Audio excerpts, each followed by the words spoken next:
What's up, guys? Welcome back to my channel. So I'm here today to talk about The Real Housewives of Beverly Hills, Season 13, Episode 12, A Hard Pill to Swallow. So be sure to like, comment, subscribe, and let's jump right on into it. So Sutton has Kyle over as she's gardening and whatnot. Sutton's like, I like to talk to my roses. I talk to the plants. It's very good for them. And I honestly feel that. I remember, me and one of my brothers, we'd make fun of my mom for talking to her plant. But I'm older, I'm like, yeah, first of all, bitch, I talk to myself all the fucking time. I'm always talking to myself, talking to God, talking to Jesus, talking to my plants. I'm always talking, I'm just always yapping about something. So, I get it. So yeah, I'm like, I like talking to my plants too, damn it.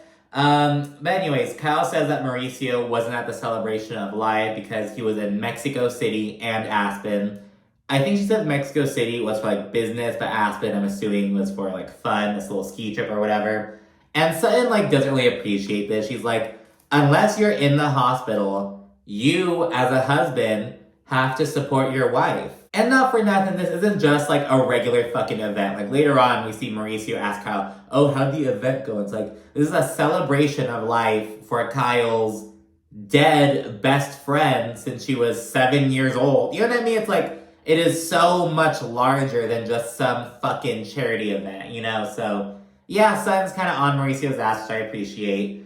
We learned that another homeless, not toothless event is coming up. And they had a joke about, the charity and whatnot, because Kyle's it makes me very upset that I have to choose whether they have teeth or home. I want them to have both, you know what I mean? And does this charity do anything, for homelessness? Are you just hey, we'll give you some fucking nice pearly white so that way you look less ugly as you're begging on the street? What is this charity about? You know what I mean? Do they actually do stuff to help people get off the streets, or is it just and granted, a lot of people will have serious tooth issues, and I'm sure they'll help with that. I'm sure it's not just cosmetic and whatnot. They help with oral health and everything, but it's do you guys do anything for homeless? They're just hey, we'll give you some new teeth, but, you're still gonna be homeless, but you got some teeth now.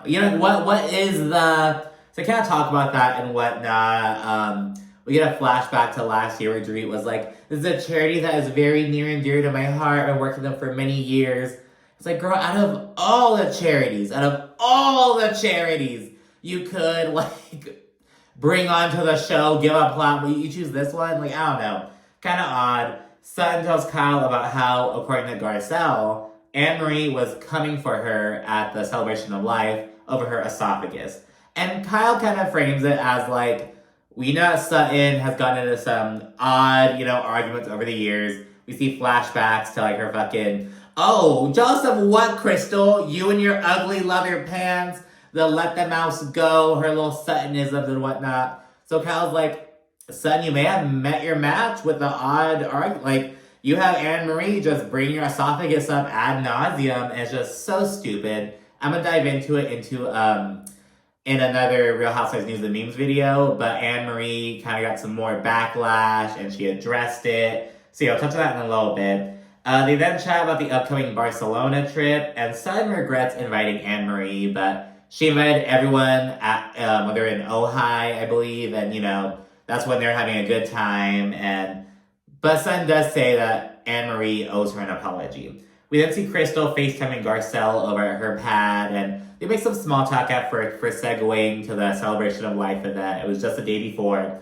And, they talk about how, Annemarie was just so relentless, just kept talking about Sutton's esophagus. It was really annoying. And Crystal says, she initially met Annemarie 4 months prior, around the holiday time.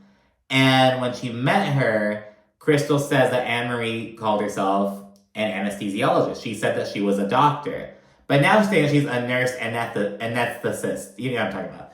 So, she's kind of bringing that up. And Crystal also says that per Google, a narrow esophagus is definitely a thing. And Sutton mentioned her brother having the same issue, and it said something about it potentially being genetic. And it's that works for me. So she's Annemarie says she spent hours scouring all her medical textbook. She's just talking to all these people at the fucking hospital and shit. But Crystal's I got satisfactory answers in like 5 minutes. You know what I mean? So, kind of odd. We then see Dorit and PK. They're checking out the venue ahead of the Homeless Not Toothless gala. And she says she wants more attention on like the cause as opposed to the name. And it's like, bitch, you're like, that's impossible. Like, I want, like, how dense is.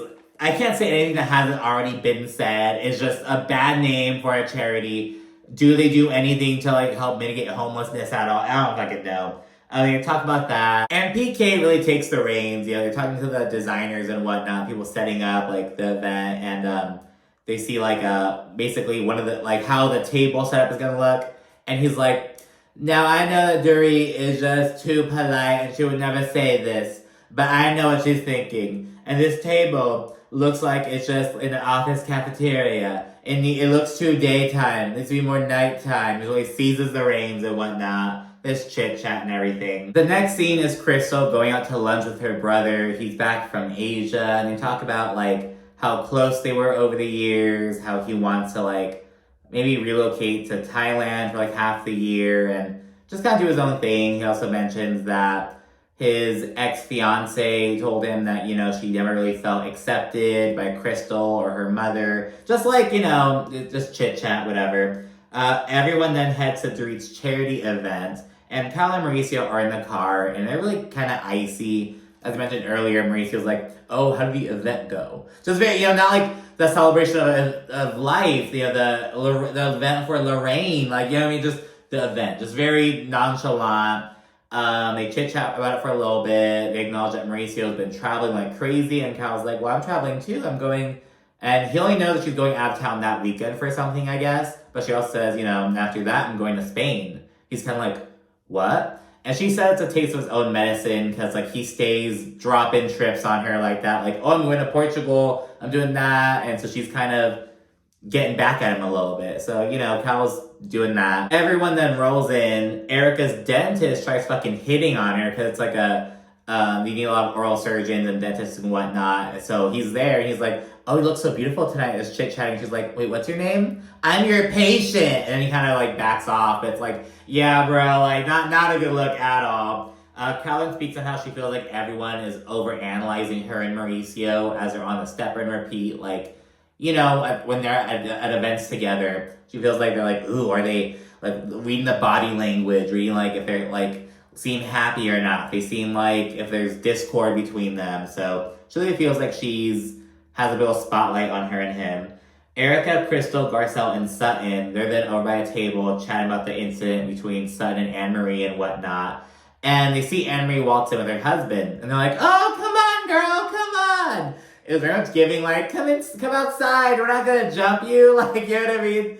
So, yeah, we see that. Annemarie's husband, he goes and says hi to Sutton. And he's like, oh, yeah, you know, I've heard of you and whatnot. Just, oh, I hate people. Like, you know what I mean? Just like, oh, yeah, so you must be talking shit about me. Fuck you.